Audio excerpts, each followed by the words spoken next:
কুচি মাছের কারি।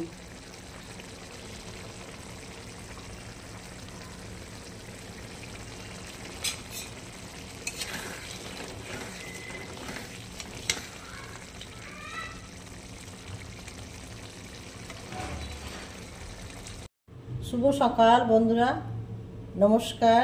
আমি চলে এসেছি শিখা রান্নাঘরে। আজকে একটা নতুন রেসিপি দেখাবো, কুচি মাছের কারি। তো দেখতে থাকুন। কুচি মাছগুলো নিয়ে এসে দেখুন, একদম চিনতেই পারছি না কি কুচি মাছ, কী ধরনের। দেখুন এত টুকু বন্ধুরা, এই মাছ রান্না করা সম্ভব? আমার কর্তাবাবু খাবে কারি, তার জন্য তার উপদেশ তো মানতেই হবে, বলুন। তো এই যে আগেকার মানুষ তো এই ধরনের মাছ খেতে খুব ভালোবাসেন। আর এই যে দেখুন কত কুচি মাছ, একদম ছোট, ধরা যায় না হাতে, একদম ধরা যায় না। দেখুন কড়াই তেলটা দিয়ে দিয়েছি, আর তেলটা গরম হতে হতে আপনার মাছের উপকরণগুলো দেখিয়ে দেবো। তো কুচি মাছ, সর্ষের তেল, পাকা চিড়ে লঙ্কা, একটা ছোট টমেটো জিরি করে ছোট করে, আলুগুলো কেটে নিয়েছি, এই যে লম্বা করে পেঁয়াজ কেটেছি কারি করার জন্য, আদা বাটা, জিরে বাটা, রসুন বাটা, লঙ্কার গুঁড়ো। যে মাছগুলো ছোট মাছ, হাত দিয়ে ধরা যায় না, শাঁকড়া দিয়ে আমি দিয়ে দিলাম। শাঁকা তেলে ভেজে নিলাম।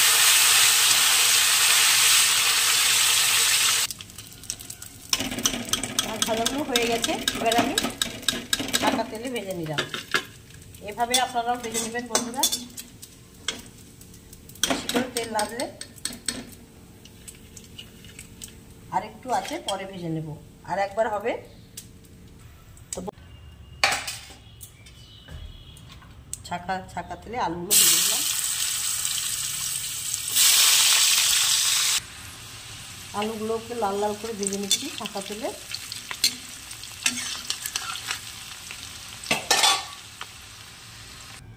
দেখুন বন্ধুরা, কুচি মাছটাও ভালো করে ছাকা তেলে ভেজে নিলাম, আর আলু লম্বা করে কেটে ছাকা তেলে ভেজে নিলাম। তো দেখুন একদম মচমচা হয়ে গেছে, আর পরে আর সিদ্ধ করার ব্যাপার নাই। আমি কয়েকটা পেঁয়াজ কুচি ভাজতে দেবো।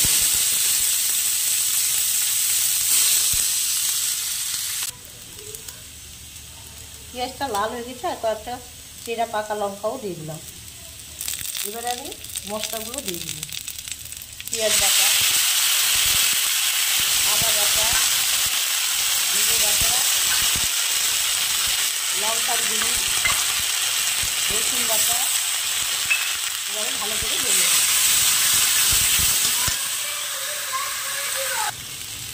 এবারে পরিমাণ মতো লবণ দিয়ে দিব, পরিমাণ মতো হলুদ দিয়ে দিব, আর একটু চিনিও দিয়ে দিব।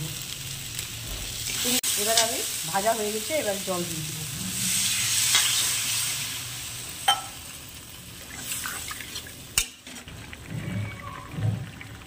কুচি মাছ ভাজা আর হচ্ছে আলু কুচি করে ভেজে ছাকা তেলে রেখেছি, এবারে আমি দিয়ে দিচ্ছি দুটো একসঙ্গে।